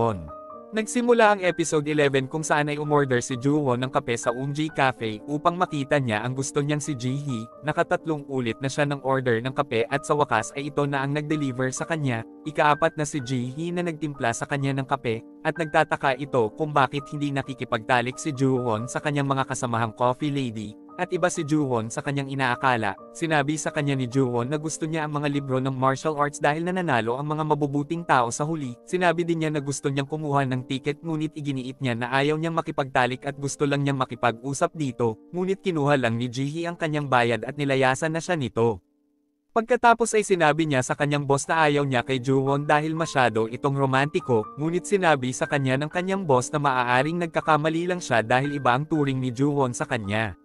Samantala ay patuloy pa ding hinahanap ni Min-ki si Joo-won, ngunit naniniwala si Bata na pasasaan ba at makikita din nila ito, at iniisip din niya na madali lang makita ito dahil nag-iisa lang sa buhay si Joo-won, ngunit sinabi ni Min-ki na wag mong maliitin si Joo-won dahil isang halimaw iyon. Patuloy na umo-order ng kape si Joo-won sa Umji Cafe upang mapapunta niya si Ji-hee, kaya't patuloy silang nagkakalapit ng loob nito at natutuwa si Ji-hee sa kanya. Isang araw pagbalik ni Joo-won sa motel ay narinig niyang sumisigaw si Ji-hee sa isang kwarto, at pinagtatangkaan palang gahasain ito ng mga lalaki sa loob, at makikitang binasag ni Ji-hee ang isang bote upang mailigtas ang kanyang sarili, at nagulat silang lahat nang biglang gibain ni Joo-won ang pader. Binalibag siya ng bote ng isang lalaki kaya't umagos ang dugo sa kanyang ulo ngunit tila wala namang nangyari sa kanya, at pagkabugbog niya sa mga lalaki ay ikinulong nila ito sa storage room. Kinumusta niya si Ji-hee ngunit sinabi sa kanya ng boss nito na nasa ospital si Ji-hee. Pagkatapos ay lumabas sa bintana ang isa sa mga lalaking ikinulong niya kanina, at pumasok ang kapatid nito na isang mafia leader kasama ang buong gang nito upang gumanti sa kanya. Bigla niyang sinuntok ang bunganga ng leader kaya't bumaon ang mga ngipin nito sa kanyang kamao, at pagkatapos ay matindi siyang nakipaglaban at ilang ulit siyang pinagsusuntok at pinagsasaksak ng mga ito, ngunit kahit ilang saksak-suntok at sipa pa ang gawin nila ay hindi man lang natitinag si Joo-won sa pakikipaglaban sa kanila, at nagawang makaligtas ni Joo-won dahil sa kanyang kakayahang magpagaling, at pagkatapos matalo ang isang gang ay dumating naman ang gang nila Bata, at sa harap ng mga ito ay hinugot niya ang isang kutsilyo na nakasaksak sa kanyang pisngi. Nagpadala pala si Min-ki ng 100 tauhan upang patayin si Joo-won. Pagkatapos ay tumalon si Joo-won sa bintana na suot ang jacket ni Bata, at nang makita niya sa kotse si Min-ki ay hinagisan niya ito ng baseball bat sa bintana, at nang pupuntahan na niya si Min-ki ay biglang bumusina ito upang tawagin ang kanyang mga tauhan, kaya't dagling tumakas si Joo-won, at pagkatapos ay ipinakitang pinapanood sila ni Yoongjun sa di kalayuan upang makita nito ang kanyang kakaibang galing at kapangyarihan, at pagkatapos ay inutusan niya si Dusik na pangasiwaan ang operasyon. Malinaw na wala siyang pakialam kung mabuting tao si Joo-won dahil gusto lang niyang gamitin ang pagkahalimaw nito, at inutusan din niya si Dusik na manood lang at huwag makikialam. Samantala ay nakauwi na si Ji-hee galing ng ospital. Tinawagan niya si Joo-won ngunit hindi makasagot ito dahil busy ito sa pakikipaglaban sa 100 mga tauhan. Sinagasaan siya ng humahabol sa kanya at dahil may kakayahan siyang gumaling ay nagawa niyang makatakbo, at hindi pa man din siya nakakalayo ay binunggol na naman siya ng isang van, ngunit nagawa naman niyang makakapit sa harap nito, at pagkatapos ay inipit siya sa harapan ng 2 van habang pinagsasasaksak siya ng mga tauhan, at ilang sandali ay nahulog sila sa isang mataas na hagdan kaya't sumabog ang isang sasakyan, ngunit nagawa na naman niyang gumaling ulit at makatakas, at tamang-tama dahil biglang dumaan si Ji-hee sakay ang motor nito, kaya't dagling sumakay na si Joo-won upang makatakas sa mga humahabol sa kanya. Sinabi ni Ji-hee na di ba sabi mo ang mabuting tao ay palaging nananalo sa huli, hindi naman ako mabuting tao at ang lahat ng ito ay dahil sa mga nagawa ko noon at nakapatay din ako ng mga tao, alam kong mayroon ka namang dahilan. At pagkatapos ay bigla silang binangga ng isang van, kaya tumilapon silang dalawa ngunit hinawakan niya ang ulo ni Ji-hee upang maprotektahan niya ito, ngunit pagkatapos bumagsak ay nawala ng malay si Ji-hee at hindi na niya ito magising, at pagkatapos ay muli siyang binalikan ng van ngunit sinugod niya ito, at inilikaw niya ang manibela ng van upang hindi masagasaan si Ji-hee. At pagkatapos ay nahulog sila sa napakataas na bangin kaya't nadaganan siya ng van. Pagkatapos ay dumating si Min-ki at sinabi nito na boss, buhay ka pa ba? Di ba gustong gusto mong kumain ng sunfish sa Pohang? Alam mo bang hirap na hirap akong maghanap nun? Eto, humiram ako ng pana ng mga balyena dahil gusto kong makitang mamatay ang isang halimaw na katulad mo na may butas sa ulo. At nang papanain na siya ni Min-ki sa kanyang ulo ay bigla siyang binaril ni Dusik mula sa ere. At sa ospital ay nagkwento si Ji-hee ng kanyang buhay sa kanyang katabing pasyente tungkol sa relasyon nila ni Joo-won. Pagkaraan ng 6 na buwan ay ipinakilala na ni Young-jun si Joo-won kay Dusik, nakatapos na si Joo-won sa kanyang training at ngayon ay handa na siyang maglingkod para sa kanyang bansa sa pamamagitan ng kanyang kapangyarihan, at kailangan niyang baguhin ang kanyang sarili at pananalita dahil hindi na siya isang gangster ngayon, at kung aalis siya sa agency ay maaari siyang kasuhan ni Young-jun sa kanyang mga pinatay, at si Dusik ang magiging kapartner niya, at binigyan siya ni Young-jun ng code na Guryongpo at iginiit na hindi nila dapat malaman ang pangalan ng isa't isa, ngunit hindi siya sinunod ni Dusik at sinabi nito kay Joo-won ang kanyang tunay na pangalan, kaya't wala nang nagawa si Young-jun, at sa huli ay ipinakitang dumating na si Joo-won sa Umji Cafe upang dalawin si Ji-hee. Naghahanapan silang dalawa dahil matagal na silang hindi nagkikita. Inamin niya na hindi siya magaling sa mga direksyon ngunit nagawa niyang hanapin ang daan patungo kay Ji-hee, kaya't matamis nang hinitian siya ni Ji-hee at sinabing napaka-romantiko mo naman. Simula ang episode 12 nang biglang ilipad ni Dusik si Joo-won papunta sa Russia upang isagawa ang kanilang misyon, at makikitang nagsisisigaw sa takot si Joo-won dahil sa kanyang pagkalula sa ere, at ang misyon nila ay ang iligtas si Dr. Kang dahil kinidnap ito ng mga Russian, at gusto ng mga Russian na ibigay ng doktor ang isang password ngunit tumanggi ito, at nang papatayin na nila ang doktor ay biglang ibinagsak ni Dusik si Joo-won kaya tumama si Joo-won sa isang tauhan na babaril kay Dr. Kang, at habang lumilipad ay pinagbabaril ni Dusik ang mga kidnapper at kahit pagbabarilin nila ng ilang ulit si Joo-won ay hindi tinatablan ito, at pagkaligtas nila kay Dr. Kang ay iniwanan ni Dusik si Joo-won sa Russia dahil isa lang ang kaya niyang ilipad, kaya't naiwang nagsisisigaw si Joo-won sa ibaba habang papalayo sila Dusik at Dr. Kang. Pagkaraan ng isang taon ay naging matagumpay na naman ang kanilang misyon sa Hong Kong, ngunit nagkaroon ng problema si Joo-won sa pagtanggal sa bala sa kanyang braso. Sinabi niya kay Dusik na kailangan niyang tanggalin kaagad ang bala upang hindi ito magpeklat, kaya't binigyan siya ng isang lasete ni Dusik upang matanggal niya ang bala. Pagkatapos ay ipinakita ang eksena ng gabing hulihin si Dusik dahil trinidor niya ang agency. Inutusan pala ni Young-jun si Mio na tumulong sa paghuli kay Dusik. Ginamit ni Young-jun ang tatay na may sakit ni Mion upang takutin ito at wala itong pagpipilian kundi ang makipagtulungan, at nang dadalhin nila si Dusik sa opisina ni Young-jun ay sinabi ni Dusik kay Joo-won na pumunta ito sa coffee vending machine, at pagpunta ni Joo-won sa vending machine ay nakita niya si Mion doon, at pagkatapos ay ibinigay ni Mion ang pinabibigay na lasete ni Dusik sa kanya. Nahuli si Dusik sa bahay ni Mion at pinalabas ni Dusik na si Mion ang nagtraidor sa kanya, at ginawa niya ito upang protektahan si Mion, at pagkatapos ay kinuha ni Mion ang kanyang baril upang tulungan ang mga officer na mahuli siya.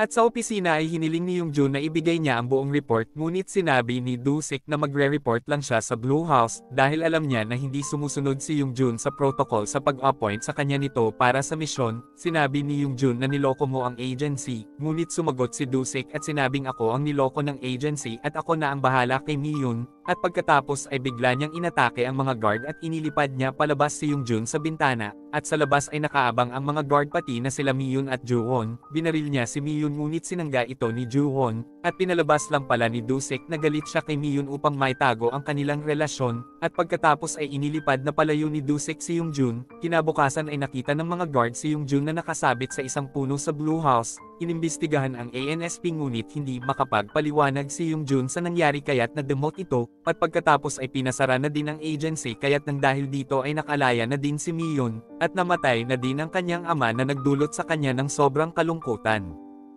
At patuloy siyang umaasa na muli siyang babalikan ni Dusek. Nagkaroon siya ng bagong trabaho sa gobyerno at palaging siyang tumitingin at nag-aabang kay Dusek sa kalangitan. Ilang buwan na ang nakalipas at hindi pa din siya nawawalan ng pag-asa. Ipinagpatuloy niya ang kanyang buhay at iniisip niya na babalikan din siya nito. Isang gabi habang umuulan ng yelo ay tinupad na ni Dusek ang kanyang pangako na ipapakita niya kung gaano kaganda ang kalangitan kapag umuulan ng yelo, kaya't naging masayang-masaya si Mion nang muling magbalik sa kanya si Dusek. Hindi nagtagal ay nanirahan na sila sa isang malayong lugar at nagkaroon sila ng taniman ng mga mansanas, at makikitang inaalagaan na nila ang baby nilang si Bongsok. Laking gulat nila nang makita nilang unting-unting umaangat ang sanggol na si Bongsok sa hinihigan nito, kaya't nilagyan ni Dusek ng mga net ang kisame ng bahay upang hindi ito mawala sa labas. Alam din nila na patuloy na hinahanap ni Jongyun si Dusek kaya't naglagay sila ng bitag upang maramdaman ni Mion kung may mga taong paparating. Isang araw ay hinabol ni Bongsok ang isang paro-parong lumilipad kaya't nawala ito.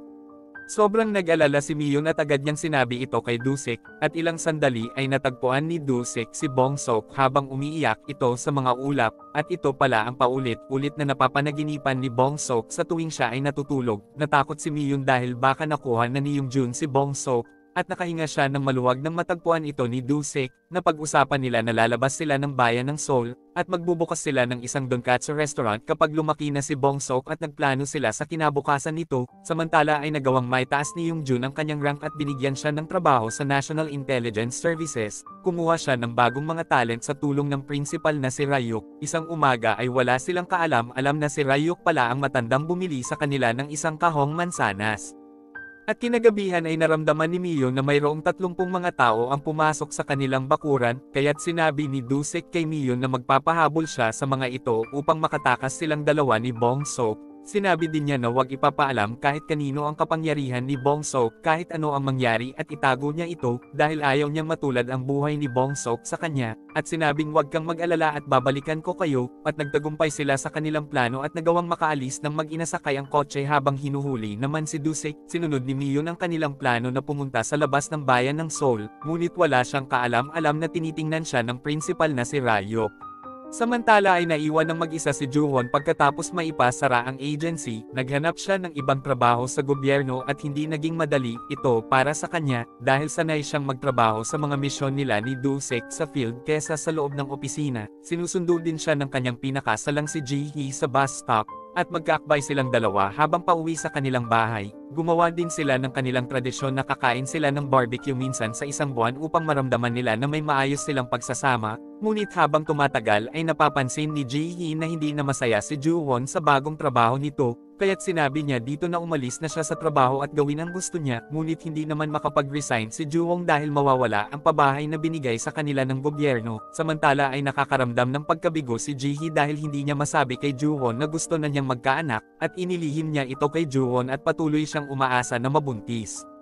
At sa panahong ito ay winasak ang isang submarine ng North Korea, at pinaniniwalaan na napasok na ito ng mga armadong spy agent at tinutugis na ito ngayon, at dito na bumalik si Jongyun at alam niya na hindi masaya si Juwon sa trabaho nito ngayon, kaya't inalok niya ito ng kaunting ginhawa at ni-recruit niya ito na magtrabaho sa kanyang agency. At agad namang tinanggap ito ni Juwon, ngunit hindi naman natuwa si Ji-hee dahil nalaman niya na babalik na ulit si Juwon sa mapanganib na trabaho nito. Nagpunta na si Juwon sa Ganglong upang tulungan ang mga sundalo na hanapin ang mga armadong espiya. Pinahiram siya ng commander ng uniform nito at ng combat boots. Ipinadala ni Jongyun si Ryuk upang matulungan sila nito, at masaya si Ryuk nang makita niya si Juwon dahil alam niyang original black team ito. Dahil kasamahan niya si Juwon sa agency ay sinabi niya na nagsisikap si Jongyun na maaprobahan ang bagong black team, ngunit para mangyari iyon ay kailangan nilang magtagumpay sa misyon nila ngayon, at ito din ang tanging paraan upang muling maitayo ang organisasyon. Sinabi din niya na lihim na kumukuha si Jongyun ng mga tao na may iba't ibang kapangyarihan sa agency. Sinabi ni Ryuk na magaling siya sa paghahanap ng mga tao at siya ang nakahanap kay Dusek. Pagkatapos ay nakita na ni Ryuk ang bakas ng mga armadong North Korean spy, nagsinungaling siya at sinabi sa mga sundalo na dumaan na ng mga 30 minutes ang mga ito, at pinigilan niya si Juwon dahil alam niya na may kapangyarihan din ang isa sa mga espiyang iyon. Ngunit hindi nagpapigil si Juwon na iligtas ang mga sundalo at buong tapang niyang sinalubong ang mga bala. Dinapaan din niya ang isang granada na sasabog kaya't laking gulat sa kanya ng mga sundalo. Samantala ay ginamit ni Chanil ang kanyang kapangyarihan upang pagulungin ang malalaking tipak ng mga bato ito, kaya't maraming mga sundalo ang mga namatay, ngunit nakarating na sa itaas si Ju-won at pagkatapos ay nagkaroon sila ng matinding paglalaban ni Chan-il, napakabilis at napakalakas ni Chan-il at matapos niyang maihagis si Ju-won ay sinabi niya muli siyang babalik upang maipaghiganti niya ang republika, at pagkatapos mamatay ng kanyang kaibigan na commander ay idiniklarang naging matagumpay ang kanilang misyon. Nagalit siya kay Ryuk at sinabi niya dito na wag na itong magpapakita ulit sa kanya dahil papatayin niya ito. Gumawa na ng bagong black team si Jong-hyun at si Ju-won ang ginawa niyang leader nito, at in charge si Ju-won kila Sang Jin Yung Sok at Sung-hwa. Sa mga sumunod na buwan ay nagkaroon sila ng mga misyon, kaya't napilitan siyang maglakbay ng madalas at hindi na din nila magawang mag-barbecue ni Ji-hee. Pagka-uwi ni Ju-won ay inamin na din ni Ji-hee na gusto na niya magkaanak kaya't inihanda na niya ang kanilang barbecue dahil fertile siya ngayon. At pagkatapos ay inakap siya ni Ju-won at binuhat siya nito papunta ng kanilang kwarto. Pagkaraan ng ilang taon ay nagkaroon na sila ng anak, at kontento na si Ji-hee sa pagkakaroon niya ng magandang anak at mapagmahal na asawa, at kahit madalas na naglalakbay ay pakiramdam ni Ju-won ay natagpuan na niya ang kanyang layunin sa buhay. Isang araw pagkatapos ng kanilang misyon ay tinawagan niya si Ji-hee ngunit hindi naman sumasagot ito, na aksidente pala ang kanyang mag-ina at hindi nakaligtas si Ji-hee. At kagad siyang nagpunta sa ospital upang makita ang kanyang anak bago magtungo sa funeral service ni Ji-hee, at makikitang patuloy ang kanyang pag-iyak dahil sa kanyang sobrang pagdadalamhati dahil sa nangyari sa kanyang mag-ina, at pagkatapos ay sinabi niya sa harapan ng kabaong ni Ji-hee na babantayan at aalagaan niyang mabuti ang kanilang anak. Nagsimula ang episode 14 nang ipakita si Jaeman na pasan-pasan ang kanyang mga ide-deliver sa kanilang mga customer. Siya ang mapagmahal na asawa ni Yoon-yang at ama ni Gang-hoon. Pinigilan siya ni Yoon-yang sa pagsali sa pagpoprotesta dahil malapit nang gawin ang palengke na kanilang pinagtitindahan. Isang araw ay hinuli ng pulis si Jaeman dahil binugbog niya ng matindi ang lalaking umatake kay Yoon-yang, at habang papaalis ay nagkaroon ng short circuit sa saksakan na malapit sa anak nilang si Gang-hoon, at muntikan na itong masunog habang papaalis si Jae-jun. Salamat na lang at nagawang mailigtas ito ni Yoon-yang. Pagkalabas ni Jaeman mula sa kulungan ay naging malayo ang loob ni Gang-hoon sa kanya. Ginawa ang lahat ni Jaeman upang mapalapit sa kanya ang kanyang anak, at habang tumatagal sa wakas ay naging malapit na din ito sa kanya, at sa palengke ay mas lalong lumala ang protesta laban sa mga pulis. Pinigilan ni Yoon-yang na sumama si Jaeman sa rally dahil mayroon na siyang criminal record, at nag-volunteer na lang si Yoon-yang na siya na lang ang sasama, at sinabing si Jaeman na lang ang magbantay at sumundo kay Gang-hoon. Ngunit gabi na ay hindi pa din umuwi si Yoon-yang kaya't sobrang nag-aalala na si Jaeman. Kaya't sinabi niya kay Gang-hoon na maghintay at pupuntahan lang niya sandali si Yoon-yang. Pagdating ni Jaeman sa palengke ay nakita niyang isinasakay na si Yoon-yang sa police bus. Kahit na pinigilan siya ni Yoon-yang ay inatake niya ang mga pulis. Tinutukan si Jaeman ng water cannon ng mga pulis upang mapigilan ngunit napakalakas naman nito. Nagmakaawa si Yoon-yang na balikan na lang ang kanilang anak kaya't nang marinig ay agad na itong lumipad paalis. Samantala ay agad na tinawagan ni Yoon-jun si Ju-won at sinabing siya na ang bahala sa isang halimaw at napakalakas na si Jaeman. Pagkarating sa palengke ay bumaba na sa ilalim ng imburnal si Ju-won upang hanapin si Jaeman. Nang makita niya ito ay sinabi niya na ako ang huhuli sa'yo, ngunit sumagot lang ng Gang-hoon si Jaeman dahil may problema pala ito sa pag-iisip at agad nitong inihagis si Ju-won. At pagkatapos ay nagkaroon sila ng matinding paglalaban, at hindi alam ni Ju-won na ang tanging gusto lang naman ni Jaeman ay ang makabalik sa kanyang anak na si Gang-hoon. Paulit-ulit siyang inatake ni Jaeman at pagkatapos ng mga pag-atake nito ay naiposas siya sa kamay ni Ju-won, ngunit gayunpaman ay ipinaghahampas siya ni Jaeman, at nawalan ito ng malay dahil sa pagkakasakal ni Ju-won.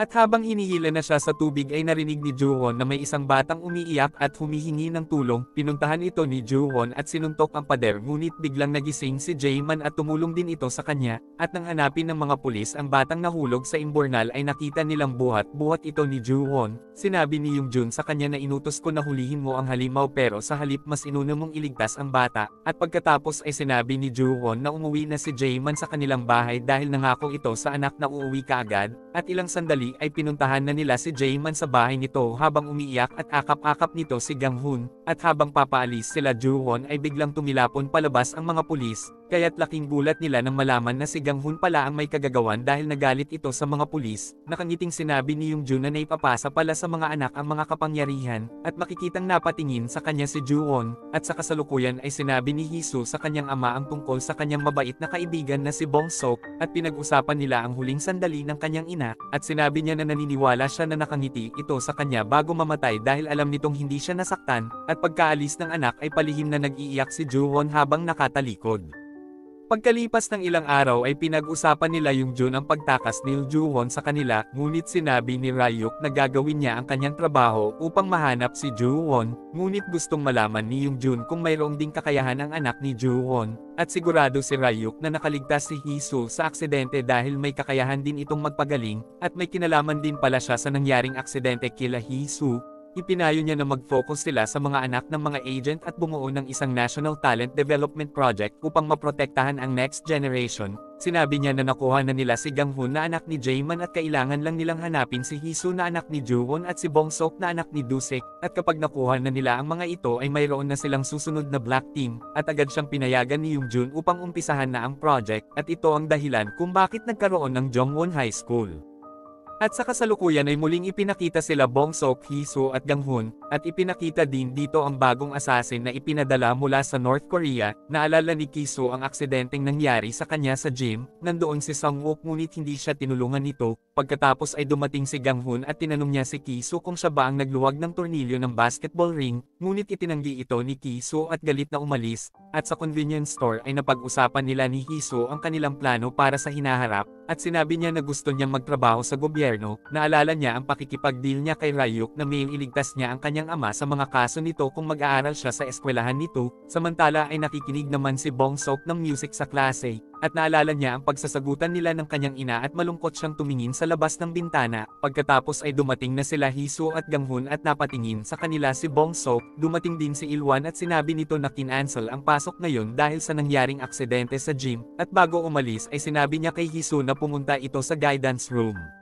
Nag-uwian na ang mga estudyante ngunit naiwan si Bong-seok. Sinabi ni Il-won kay Hee-soo na ipagpatuloy niya ang pagpapractice sa sports center sa Duncheon-dong, at sa labas ay nagulat siya kay Hee-soo, at gusto nitong malaman kung ano ang sinabi sa kanya ni Il-won. Pinaalalahanan siya ni Hee-soo na mag-ingat at wag magtitiwala kahit kanino. Pagbalik niya sa kwarto ay nakita niya si Bong-seok, at sinabi niya na hinihintay mo ba ako. Napansin din niya na hindi na nito suot ang mga pabigat. Sinabi ni Bong-seok na napag-usapan na nila ito ng kanyang ina, at hindi na niya kailangan ito upang makatakbo siya kapag gusto niyang tumakbo. Sinabi sa kanya ni Hee-soo na dahil ba ito sa nangyaring aksidente sa gym, hindi na ako nagpapabigat at ayos lang ako hanggat wala ka sa tabi ko, at bigla siyang hinawakan sa pisngi ni Hee-soo at bigla na naman siyang umangat, kaya't hinawakan siya ni Hee-soo at inilagay niya ang kanyang bag kay Bong-seok, at pagkatapos ay inaya niya itong sumama na mag-practice at masayang pumayag naman si Bong-seok.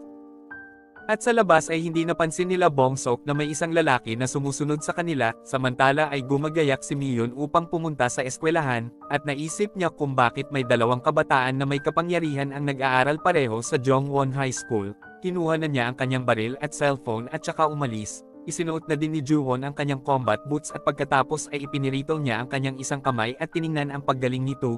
Samantala sa pagsakay nila Bong-seok sa bus ay masaya sila nang makitang bumalik na si Gyedo. Sumakay din ang lalaking sumusunod sa kanila kanina na si Junhwa na isang sundalo ng North Korea. Sinundan siya ng tingin ni Gyedo dahil may nararamdaman itong kakaiba sa sundalo. Samantala ay nakarating na si Mion sa eskwelahan upang makipag-usap kay Il-won. Tinawagan niya si Bong-seok ngunit nagsinungaling ito sa kanya at sinabing papauwi na ako. Sinabi niya na mag-ingat si Bong-seok at gagabihin siya ng pag-uwi. Tinawagan din ni Joo-won si Hee-soo at sinabi ni Hee-soo na papunta siya ng sports center upang mag-training, ngunit pinauwi na siya ni Joo-won at nagsinungaling din si Hee-soo at sinabi niya na uuwi na siya.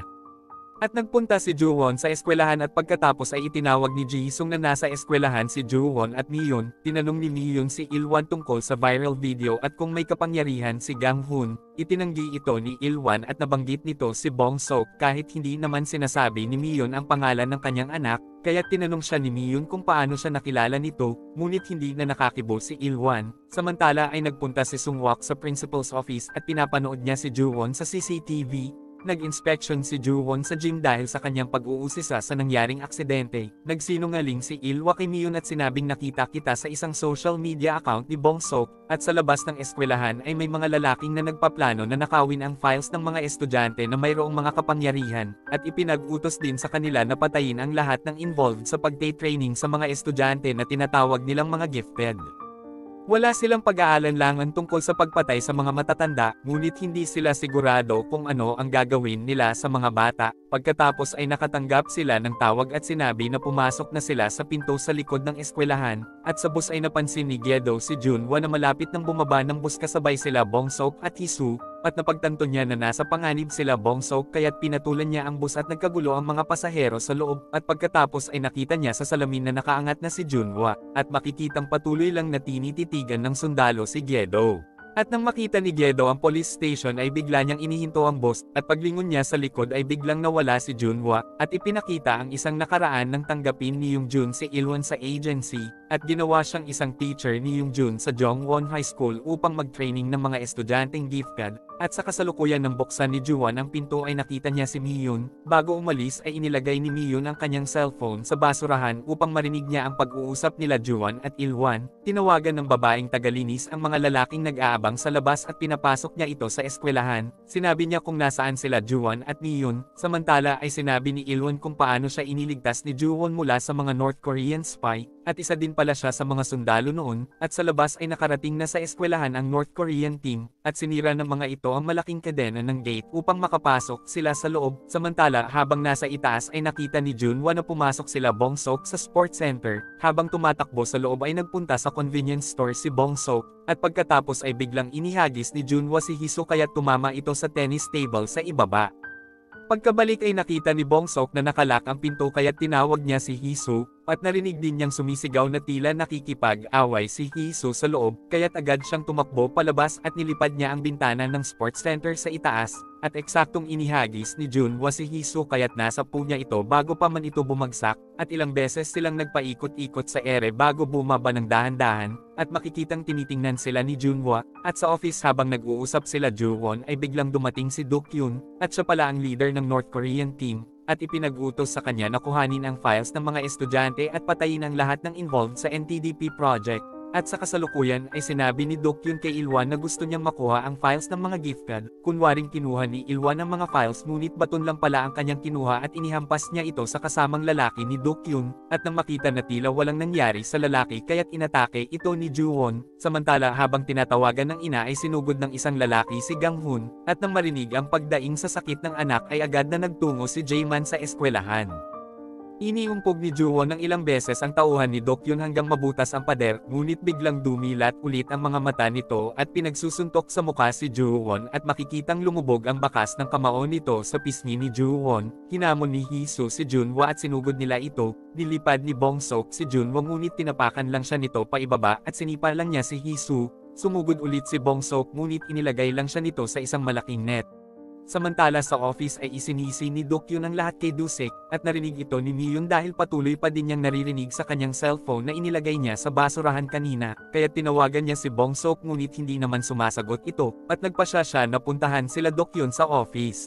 Pagkapasok sa loob ay nakita niya sa hagdan sila Do-kyun at yung Dok at tinanong niya ang mga ito kung ano ang nangyari kay Do-sik. Samantala ay nagsisikap na makawala si Bong-sok sa net at sinabi ni Junhwa na katulad ni Bong-sok ang kanyang ama na si Do-sik, kaya tinanong siya ni Bong-sok at sinabing kilala mo ba ang aking ama? At nang sabihin ni Junhwa na siya ang nakahuli kay Do-sik ay nakawala si Bong-sok at inatake siya nito, ngunit sinuntok siya sa ere ni Junhwa at nagawa niyang mahawakan ito. Nagising si Hisu at naalala niya ang tinuro sa kanya ni Ilwan, at sinalubong niya ng bakal na kettlebell sa mukha si Junhwa kaya tumilapon ito at nawala ng malay, at ipinakita ang isang nakaraan nang makita ni Miyun na na-assign si Do-sik sa isang secret mission, at kalaunan ay pinadala na si Do-sik upang patayin ang leader ng North Korea, at nagawa ng makapasok ni Do-sik sa bahay ng leader. Pinatamaan lang niya ang lahat ng mga sundalo nito dahil sa kanyang ugali na hindi talaga siya pumapatay, at pagkatapos ay nagpunta na siya sa kwarto ng leader at nakita niya sa pinto si Do-kyun. Binaril niya si Do-kyun ngunit nakiusap ito na wag nang pumasok sa kwarto ng leader.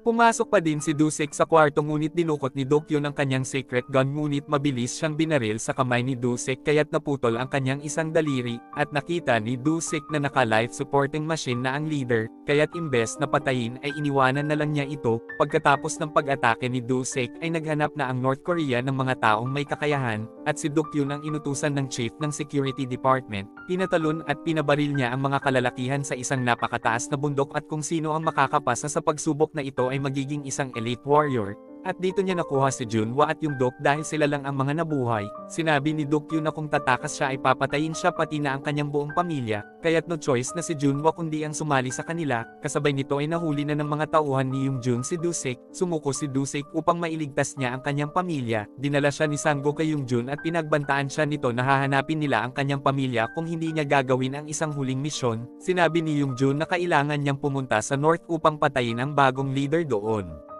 Ngunit sa kamalasan ay nakapaghanda na ang North Korea, at sa tulong ni Junhwa ay nahuli na nila si Dusik, at sa kasalukuyan ay nalaman na ni Mion ang totoong nangyari kay Dusik dahil sa pagkukwento ni Dokyun sa kanya, at nang makita ni Mion na unti-unting dinudukot ni Dokyun ang kanyang baril ay binaril niya ito, kaya't nagbarilan sila at tinamaan siya sa paa ni Dokyun, ngunit nagawa niyang makatakbo upang magamot niya ang kanyang sugat. Nakita ni Dokyun ang bakas ng dugo ni Mion at pagkatapos ay naghiwalay sila ni Yongdok. At sa eskwelahan ay naglaban si Ganghun at Chanil, ngunit hindi umubra si Ganghun sa lakas at galing ni Chanil. Sinubukan niyang tumakas ngunit hindi niya magawa dahil napakabilis ni Chanil at walang awa siyang sinuntok nito. Samantala sa CR ay tinawagan ni Mion si Juwon sa cellphone niyang inilagay sa basurahan at sinabi niya na kailangan nilang protektahan ang kanilang mga anak, at pagkagaling ng tama sa muka ay bumangon na si Juwon. Samantala ay tinawagan ni Dokyun ang kanyang backup na nakatago sa compartment ng kanilang kotse, kaya't lumabas na ito upang pumunta sa eskwelahan. Kasabay nito ay nagmamadali ding nagtatalon si Jaeman sa bawat building upang mapuntahan ang anak. Sinalubong ni Chanil ang malakas na suntok ni Ganghun kaya't makikitang nabali na ang isang kamay nito. At nang papatayin na ni Chanil si Ganghun ay biglang dumating si Jaeman at sinugod niya ito at sinuntok ng napakalakas. Walang binatbat si Chanil sa sobrang lakas ni Jaeman at pagkatapos ay inihagis siya ni Jaeman sa bintana. At pagkatapos ay nagkita-kita na sila nila Jaeman at Ilwon. Nagpasalamat si Ganghun sa ama at nagsorry si Jaeman sa kanya dahil nahuli siya ng dating. At nakita ni Juwon si Jae-suk na huling panglaban ni Dokyun sa mga taga South Korea. At may kakayahan pala itong gumawa ng napakalakas na kapangyarihan sa pamamagitan ng kanyang mga kamay. Pagkatapos ay ipinakita ang isang nakaraan na pinatay pala ang mga magulang ni Jae-suk dahil tumakas ang mga ito sa South Korea, at lumaki nang nakakulong sa loob ng kuweba si Jae-suk kaya't hindi na siya sanay sa silo ng araw, at ang nakakausap niya lang sa kuweba ay ang kaibigan niyang nakakulong din na si Yongdok, at sa kasalukuyan ay pinakawalan na ni Jae-suk ang kanyang kapangyarihan kila Juwon. Nagawang makaiwas nila Juwon ngunit gumuho naman ang gitnang bahagi ng eskwelahan, kaya't nadaganan ng malaking semento sila Jaeman, Ganghun at Ilwon, ngunit nagawang mapigilan ni Jaeman ang malaking pader upang hindi mabagsakan ang dalawa, at pinagsusuntok ni Ganghun ang pader upang makaalis sila doon. Samantala sa sports center pagkatapos magtapat nila Bongsok at Hisu na gusto nila ang isa't isa ay nagkamalay na si Junhwa. Tinawagan niya si Dokyun at pinapunta siya nito sa eskwelahan. Narinig ni Bongsok na nabanggit nila Junhwa ang kanyang ina, ngunit sinabi ni Junhwa na wag niyo kong susundan. Nang tanungin siya ni Bongsok tungkol kay Mion ay binaril niya ito ngunit sinangga naman ito ni Hisu. At pagkatapos ay lumipad na si Junhwa papunta sa eskwelahan. Tinamaan ng bala ang bisig ni Hisu at sinabi niya kay Bongsok na puntahan mo na ang iyong mama at ayos lang ako, kaya't lumipad na din si Bongsok upang pumunta sa eskwelahan. At nakalabas na sila Ganghun sa bumagsak na mga pader, at pagkatapos ay pinagtulungan nila Juwon at Jaeman si Jae-suk, at makikitang binali ni Jaeman ang braso ni Jae-suk at pinagsusuntok niya ito. Nilabanan ni Yongdok si Juwon at Jaeman upang tulungan ang kanyang kaibigan na si Jae-suk. Nang makita ni Jae-suk na binubugbog ni Jaeman si Yongdok ay nagpatihulog ito sa bintana upang mailigtas ang kaibigan. Tiningnan siya ni Yongdok at pagbagsak ng kanyang kamay sa sahig ay gumuho ang building. Samantala ay muntik nang masagasaan ni Gyedo si Hisu na tumatakbo patungo sa eskwelahan at sinundan niya ito.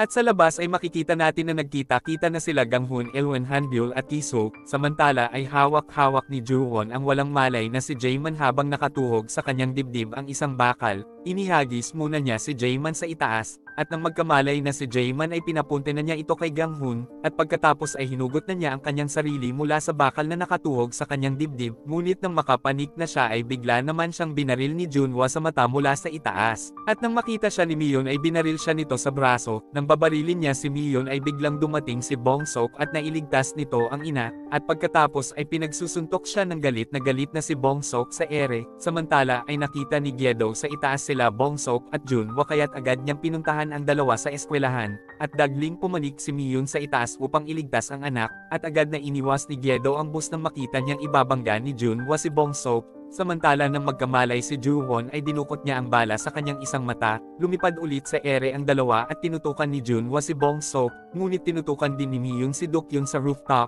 Sinabi ni Miyun na umalis ka na anak at ako na ang bahala dito. Samantala sa ibaba ay humigop ng kuryente si Gyedo sa baterya ng bus at pinatamaan niya si Junhwa kaya't naputol ang isang kamay nito. Nang makita ito ni Dokyun ay sinabi niya kay Junhwa na lumipad at bumalik na ito sa kanyang pamilya sa North Korea. At nang babarilan na ni Dokyun si Bongsok ay naalala niya nang bigyan siya ng misyon at ayaw pala niyang pumapatay ng mga bata at sawa na siya sa mga paulit-ulit na patayan ng magkabilang panig. At gusto niyang iligtas ang mga bata, at hindi na niya itinuloy ang pagbaril kay Bongsok. At kahit na iligtas siya nila Juwon at Mion ay tumalon pa din siya upang magpakamatay nang hindi man lang sinasabi kung nasaan si Dusik, at isinakripisyo ni Dokyun ang kanyang buhay upang matapos na ang madugong mga patayan, at pagkadating ng mga pulis ay tinawagan ni Jisung ang commissioner upang ang NIS na ang mag-take over. Pagkatapos ay ipinasan at inilipad na ni Bongsok si Miyun at naalala niya na pasan niya ito noon, at nagkita na din si Juwon at Hisu, at pagkatapos ay graduate na ang mga estudyante sa Jongwon High School, ngunit nawawala naman si Bongsok at namimiss siya ni Hisu, at makikita din na nagpapakuha ng picture sila Ganghun at ang kanyang ina, at pati na din sila Hisu at Juwon, at pagpunta ni Hisu sa classroom ay naalala niya ang lahat ng nakaraan nila ni Bongsok doon. Pagkatapos ng graduation ay sumali na sa NIS si Gangho at sinabi niya kay Yoongjun na alisin na ang criminal record ng kanyang ama, at pagkatapos isang gabi ay pinatay ni Juwon si Rayop. Samantala ay pinatay ni Junhwa ang kanyang boss, kagaya ni Dokyun ay sawa na din siya sa mga paulit-ulit na mga patayan ng magkabilang panig, at dahil may anak din siya kaya't ayaw niyang pumatay ng mga bata, at dito ay malalaman natin ang tunay na nangyari kay Dusik, na ikinulong pala siya sa North Korea, at pagkatapos ay pinalaya ni Junhwa si Dusik at ipinaalam niya dito ang plano ni Yoongjun na gamitin si Bongsok. Kaya't pagkabalik ni Dusik sa South Korea ay pinatay niya si Yoongjun, at si Sanggo naman ang pumalit kay Yoongjun. Lumipat na sila Miyun ngunit nahanap at muli nang bumalik sa kanila si Dusik, kaya't hindi na nakapagsalita ang dalawa nang makita nila ito, at masayang umiiyak ang mag-ina nang yakapin sila ni Dusik. Samantala ay nagtutulong naman ang mag-ama sa kanilang chicken business, at tinutulungan sila ni Yoongdok at tinanggap pala siya ni Juwon sa kanilang bahay, at makikitang walang sama ng loob si Juwon sa kanya dahil lagi siyang binibiro nito, at sa huli ay muling nabuhay si Frank at ano kaya ang binabalak nitong gawin, at may plano kaya siyang patayin si Mark, at makikita naman natin na nagpa-file si Mark na nawawala si Frank, at inutusan niya ang isang tao na ang pangalan ay Elias. Si Elias ay isa sa mga bata na sinanay niya noon, at sino nga ba si Elias at mukhang may mahalagang gagampanan ito sa next season. At dito na po nagtatapos ang Moving Season 1, huwag mo po Lods kalimutang mag-subscribe, mag-like at i-click ang notification bell. Maraming salamat sa panunood mo Lods, God bless.